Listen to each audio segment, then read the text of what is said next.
Mix பண்ணு.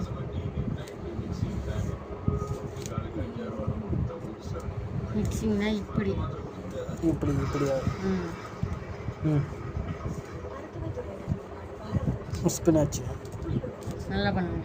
இந்த வரைக்கும் நான் மிக்ஸ் ஆகாமல் கையை வெளில எடுக்க கூட பறக்கும் வீடு ஃபுல்லாக மாவு.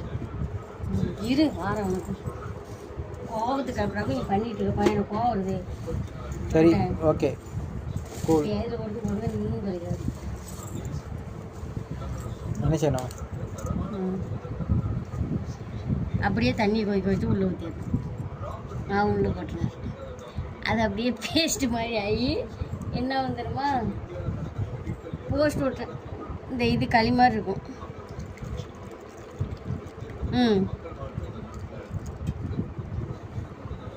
நல்லா நல்லா பிசைங்க. தண்ணி குறையாதான் இருக்கு.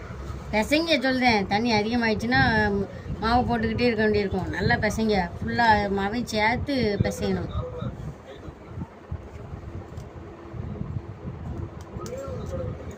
சத்தும்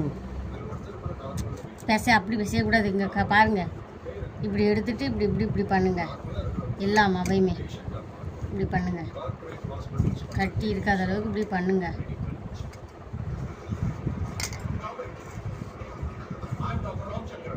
ஒரே இடத்துல பண்ணக்கூடாது. அடியில் இருக்க மாவையும் மேலே வரணும். எப்படி இந்த அடியில் உள்ள வச்சு பண்ணணும்ப்பா. வெளில எடுத்து இப்படி ஊங்கக்கூடாது. அடியில் விட்டு பண்ணணுமா? சரி அடியில் விட்டு தானேப்பா. நான் உள்ளே தானே இங்கே கையை மேலே தூக்குறேன்னா இல்லைல்ல.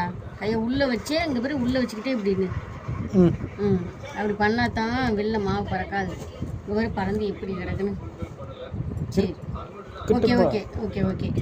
இன்னும் கொஞ்சம் இப்போ தண்ணி ஊற்றணும். நான் சொன்ன மாதிரியே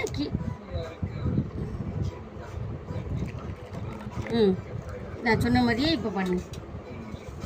அடியில் விட்டா? அடியில் விட்டுங்கிறதுல இப்படி இப்படி உள்ளே வச்சு இப்படி அமுக்கக்கூடாது. புரியுதா? அங்கே பாரு, அமுக்கக்கூடாது. இப்படி கையெடு. ஒரு நிமிஷம் அப்படி கையை அப்படி அமைதியாக வை. ஒன்றும் செய்யாத. என் கையை பாரு. இப்படி இப்படி உள்ள கையை இப்படி எடுத்து உள்ளே இப்படி இப்படி பண்ணணும். சரியா?